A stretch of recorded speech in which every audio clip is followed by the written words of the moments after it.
And here he is in the Hyundai Texans radio studio, head coach D'Amico Ryans. Coach, how's it going? Going great. Much better after a win. Always better after a win. And you got another one. You're 7-5 now, headed for the New York Jets. We'll get into that in just a moment. But a few things about the victory over the Broncos. And down to the wire you went once again, 8th consecutive week of this. And do you get better at this as time goes on? You think the guys are going to really thrive on this in the future, knowing that they can pull these games out in these situations? Yeah, there are a lot of moments in that game where I felt like we could have closed it out earlier. But the way I think when you're in those games, the guys just know you keep battling. No matter what happens, you just keep battling. All right, if they're not in, we still have a chance. And that's just the mentality of our defense. In that moment, they knew they still had a chance to make a stop. And, credit to Jimmy, credit to Jonathan, all right, for getting after Russell, at that proper time to force a bad throw, and Jimmy for going up and catching the ball. But, you say 8 consecutive weeks of being in those games, it's I say if you told me that before the season, I would take it. Because that just tells me that, hey, you got an opportunity there to compete, to finish and win the games. Well, you got a younger heart than some of us, Coach, so it's a little tough to withstand, but it's awesome to see your guys execute. And one of the things, Will Anderson was in here with Brandon and Sean after the game, and they were talking about physicality. And Will kind of smiled and said, Coach D'Amico said that's what he wanted from us. That was the first thing that you put on the whiteboard this week for them. Physicality. That was a big deal, especially against a team like Denver. How do you feel physicality-wise? How did you feel physically-wise that you guys held up or showed out or dominated, however you look at? How did you look at the physicality of the game? Yeah, I feel like we definitely won the physicality part of the matchup, starting with Will and just how he rushed against their tackles, right? And that was the plan. I told him how I want you to start this game. Nothing fancy. I wanted to be physical. I want you to knock him back and go get after the quarterback. And that will set the tone for everyone else on the defense. So the Will started it off, and then the way, it's just effort plays all across the board from Desmond, all right, from Rankins coming out of the stacks. Just everybody was just flying around, right, playing relentless and playing physical, knocking them back. Do you sense that, and that's a great point you brought up, do you sense that if you have one of your guys, a big hit, something big happens right away, that juices up your sideline? Oh, definitely. You're looking for it. Most of the time it's Neville on a kickoff that gets us going. Yeah. You got to tell Nev he's been missing for a few weeks, got to get him back going. But anybody who starts it off with a big hit, right, or a big play, I think it really energizes our entire team, not just defense, but it energizes the team. Offensive guys feel that when they step out there. Yeah. Now they want to play a little bit more physical, and that's what we want to. So we want to be as a team. I just honestly, I believe football is meant to be played with a physical style of play, and that's what we want to put on display. Boy, you were able to get after Russell Wilson enough to the tune of 3 interceptions, including the big one at the end. And what went into that, Coach? Because he was not throwing picks lately. It starts with the coverage. I think the guys did a really good job, starting with the safeties, of disguising the coverages, right, and really making Russell have to take that second hit. Most of the time you see him on film, he's able to, hit his first read in the progression. But for us, the way guys disguise and they kind of made it muddy for him, he had to hold it a little bit longer. And then our D-line really challenged those guys this past week to really execute our stunts and our games up front. And when we execute and all 4 guys are on the same page, they have the proper footwork, right? They have their eyes in the right place. Now that's when that pocket starts to collapse. Russell is running out, and we have guys who have that speed with Will, right, and Jonathan have the speed to go and get Russell down. Coach, we've always talked about, and I've heard you say this a few times, I want to expand on this, rushing coverage, you got to work together. They've got to be able to work together. I feel like yesterday was the perfect example of that. Oh, it was. I mean, when you hold a team, right, a team goes 0 on 3rd down, it all starts with the coverage and guys being in a proper place, and we weren't as good as we should have been in the past, giving up some big plays on 3rd down that allow drives to keep going. But guys, the corners, the safeties, the backers, they were where they're supposed to be, and Russell couldn't just rifle the ball in there because we had guys exactly where they're supposed to be. And now he has to hold the ball. Now, Rush, are you doing what you're supposed to do? And that's how the rush and coverage ties together. The coverage is just to make the quarterback take another hitch. Right, we tell the D-line, hey, we're going to give you 2 hitches, and you have to get him down. Coach, Nico Collins had a monster game, as you know, almost 200 yards. He's almost at 1,000 on the season right now. And, we've talked about him before. Saw flashes of this, but you're seeing remarkable consistency here in going to get the deep ball and some of the tough, shorter catches as well. Yeah, and that's the thing that sticks out, Marc, is just the consistency. It's every week you can count on Nico to show up. It's, he has great hands, right? Some of those deep passes that he's catching, I was like, man, how can you – he was turning like 3 different ways and ends up. It's like I wouldn't have been able to catch that ball, but the focus that he has in the moment, right, the confidence that Nico has, I mean, it shows up every week. And CJ is feeling that. CJ knows he can rely on Nico to show up, and he's gonna come down with a big play. D'Amico, we talk about Nico. We talk about Will, JG, Jimmy Ward. I mean, guys making plays, and they're out there for 40, 50 plays. But you seemingly have had some guys the last couple of weeks where it's been one play in the game, but they're massive plays. Des King has the stop against the Jags. Dare finds a way to get on that fumble. Doesn't sound like a big deal, but that fumble then led to a punt, which you got to think Sting got the interception shortly thereafter. Davis comes in for a couple of plays. You say this a lot. Everybody's got to contribute, and it feels like the last couple of weeks, even though we didn't win last week against Jacksonville, it feels like everybody is contributing, no matter it's one play or 100 plays. Yeah, and that's the message to the team. It's like, man, it took everybody in this room, right? And no other, man, what about Davis? He steps in, and everybody is just as calm on like, hey, no problem. Whenever CJ's ready to come back, we'll be fine. But Davis, it's not just runs, right? We have the confidence that, hey, we can throw passes with Davis, and he'll make the proper read, go exactly where he's supposed to go with the football and protect the ball. So it's everybody stepping up, everybody contributing, like our punt team and the way they had to cover, right? 3 times they had to cover, right? That's exhausting. But to see guys continue to strain, all right, Cam continue to, all right, kick, great balls, even though he's under duress a little bit, and the way our guys cover, D'Angelo Ross down there to force one, and we got called back. But to see his effort on the one where we're tackling inside the 10-yard line,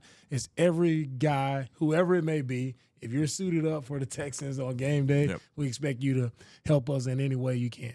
I know you've been asked a lot about Tank so far since yesterday, Coach, but on that subject, you always preach about togetherness and guys being as one and having fun playing the game.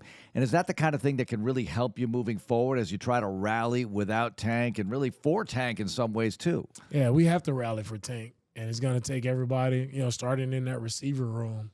Everybody got to step up.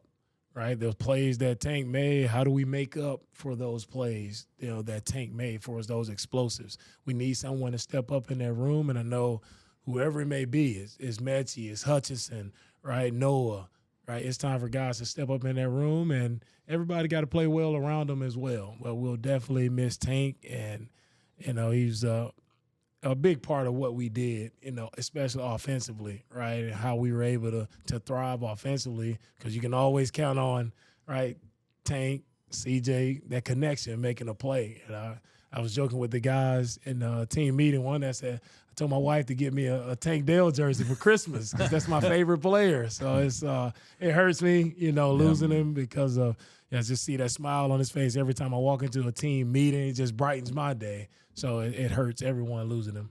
Coach, this might be a strange question, but I think about Brevin Jordan a lot, and you see the plays that he's making yesterday. And I feel like confidence is a big deal for a lot of players. And I don't know whether it's the case for Brev or not. It feels like it, just having seen Brev the last few years, like when he's got some confidence, he feels like he could catch 100 balls in a game. What have you seen from Brevin? And is there that part of it that he's got a little confidence now that he's made some plays that maybe more will come of it? Yeah, what I saw from Brevin was last week, his best week of practice, right? I seen him making those plays in practice, making catches. You see him going up, aggressive with his hands, being confident, right? And then he shows up on game day, and he has just this juice. Yeah. He had this energy about him, this enthusiasm. I was like, okay, Brev, you ready to go, huh? Yep. And then to see him make a few plays, to see the way he finished on our sideline, to run one of their guys over, and it's like, yeah, this is awesome to see Brev operating this way. You see the playmaker that he can be for us, and we need to see Brev continue to progress in that manner. Yeah. Coach, you talk about swarm and also attack the ball. You mentioned it post-game. It's written on the wall in the meeting room. I saw it on TV, so it's okay. We can reveal this. But that philosophy, it's not just stripping the ball, it's intercepting the ball, it's you own the ball, right? Yeah, you own the ball, and it's not just defense, it's also offense. Like our receivers attack the ball. How are you going up and catching the ball? When you're in a defender is on you and it's a contested catch, you go with aggressive hands, you attack the football, right? And, of course, on defense, right, we always talk about first guy there, you make sure you secure the tackle, second man in. How are you coming in? How are you attacking the football? What's your plan to get the ball out? And also for our DB, Stingley, going up on the post route. And what a catch by him, man, to go up and snatch the ball the way it was so impressive, man. But that's attacking the football. Is Bobby asking if he can play receiver? No. Let's not go there. I'm just going to ask this because I know we heard a lot about it. I saw it happen right in front of me, so I know I got a lot of questions about it. What did the officiating crew tell you about the non-fumble touchdown situation? Oh, yeah. So they said that he was the forward progresses. Once they called forward progress, it stopped. And then so the play is done after that. But was there a whistle? I didn't hear a whistle. I got headphones on, so I don't know. If that, I know you were asked a question in your press conference, Coach, about, well, you know, we've had a lot of close games that you've won by only a short amount, a small number of points. But there have been moments in these games where it could very easily be 38-17. Yeah. That would have been 23-3 if that goes the other way.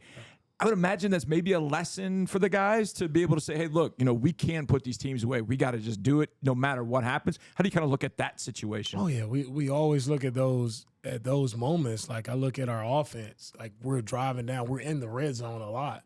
Like, but can we punch it in? Right? And get in the end zone, right? And now you're talking about we may be up 3 scores on this team in the first half. If we punch it in the end zone, well, we settle for field goals there. Matt, great job of kicking it in.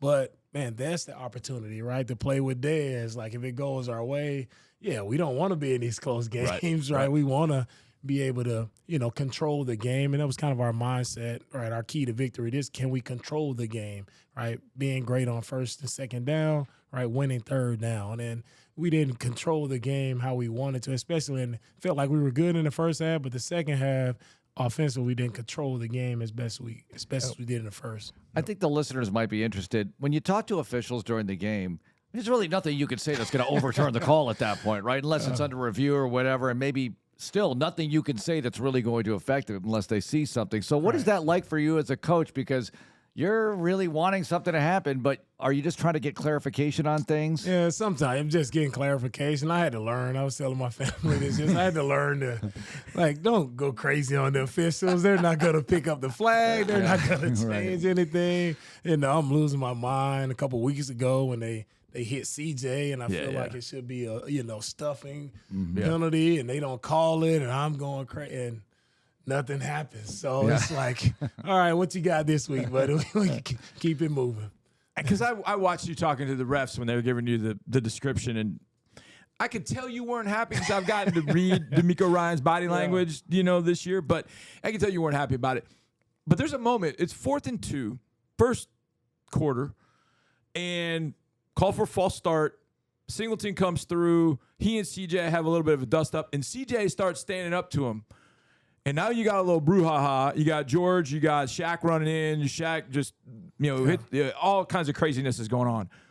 CJ said afterwards, I'm going to stand on business. This is my house. I'm protected.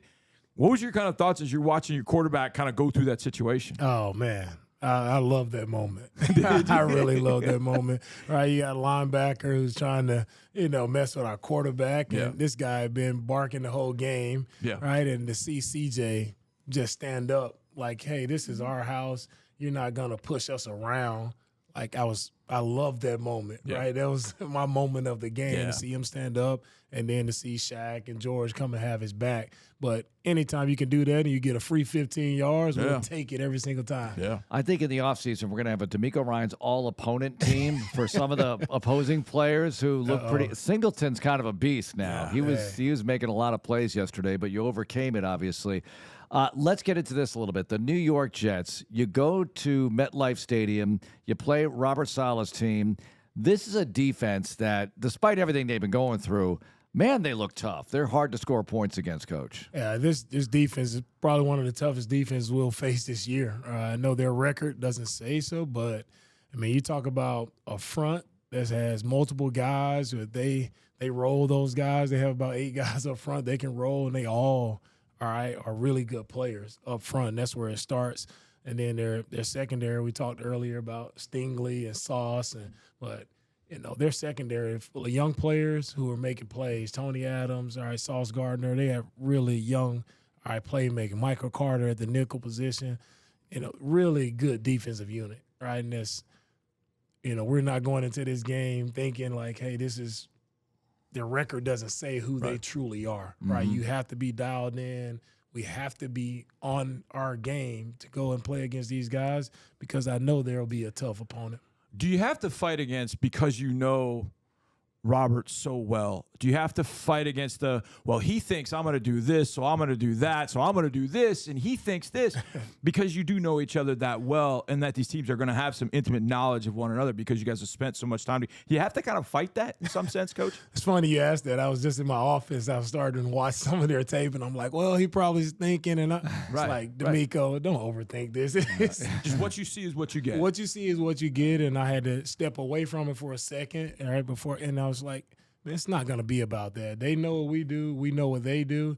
But at the end of the day, coaches aside, it's going to be about the players stepping up and making plays. And that's what it always comes down to. What if I could go into a time machine and go back to 06, 07 and tell you right then, hey, you're going to be a head coach. Robert Sala's going to be a head coach. Kyle's going to be a head coach. LaFleur's going to be a head coach. McDaniel, I think, was gone by that. But amazing. It's a coach's cradle at that point in history for this franchise. Wow. There's no way I would ever guess that, especially when man Sala, he was the defensive QC. He was sitting in the back, probably so tired from all the drawings and stuff. He'd be falling asleep in the meetings. He was just, but it's impressive to see all of the guys, of course, that you named that have came through this organization. They're now head coaches. It shows, what the system that Coach Gary Kubiak ran, Coach Mike Shanahan, just shows like how they ran organizations. It still carries over even until this day. How hard are those jobs that those guys were doing back then? And you eventually had to do something similar in San Francisco, where you're quality controller, however they label it now. Those are very tough jobs. Like when we come into a day like today, like Sunday, it's after the game, right? We just finished playing the Broncos. Well, our quality control guys, they need to have all the Jets games broken down. They need to have all the data in. So we come in today like we are rolling. We don't have time for them to go back and break down a game. The game they played last night or yesterday, that game should be broken down before anyone gets in the building in the morning. So it's a lot of tedious things that kind of, go under the rug, but they are very important roles that allows their job to be more efficient when they hit the film. They can study it more efficiently. They can get the information to the players, right, in a tighter manner. What was that role like for you, Coach? Because you played in the NFL. You played it a number of years. Everybody knows, especially here in Houston, you knew how you understood the game and all that. But when you become a QC, obviously, let's just say it, they're a low man on the coaching totem pole. Yeah.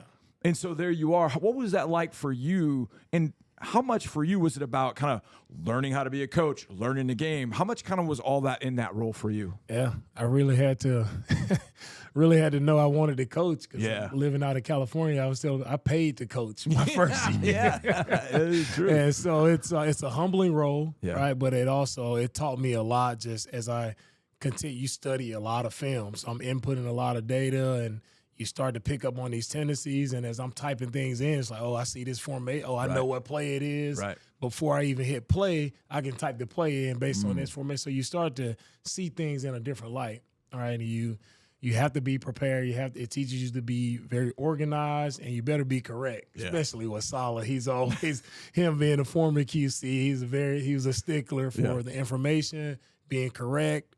Right, make sure you were on topic because if he wasn't, he would call you out on it. So it was good work for him. The guy was a former QC. He knows all that work that goes into it. Yeah. All right, the Amegy Bank Ask Coach question of the week. Last week it was Christmas music, but this week the holiday movies, Coach, or TV shows. Ooh. Do you have a favorite or two? Are the kids watching something right now that you like or at least tolerate? What is going on? We actually watched a movie last night for the first time in a long time. I cut off Sunday Night Football, and we watched Candy Cane Lane. Oh, yeah, with Eddie Murphy. Yeah, Eddie Murphy and Tracy Ellis Ross. Was my neighbor at Brown. Really? She was right next door my freshman year. Yeah. She was my It was a really good movie. Kids enjoyed it. We enjoyed that one. I always thought Elf was a funny. That's a good one. Yeah, Will Ferrell. It was a good movie as well. Is that okay for the kids? Not Is okay Elf- for the kids. Oh, okay. Not age appropriate. All I don't right. know. What's their teenagers? My kids love that. I looked at my YouTube saved history. My wife has like 100 Hallmark Christmas movies on there. Oh yeah. Yeah, I'm like, those aren't good for the kids either. I don't know. Coach, thanks a lot. Good luck this All right, week. thank you guys.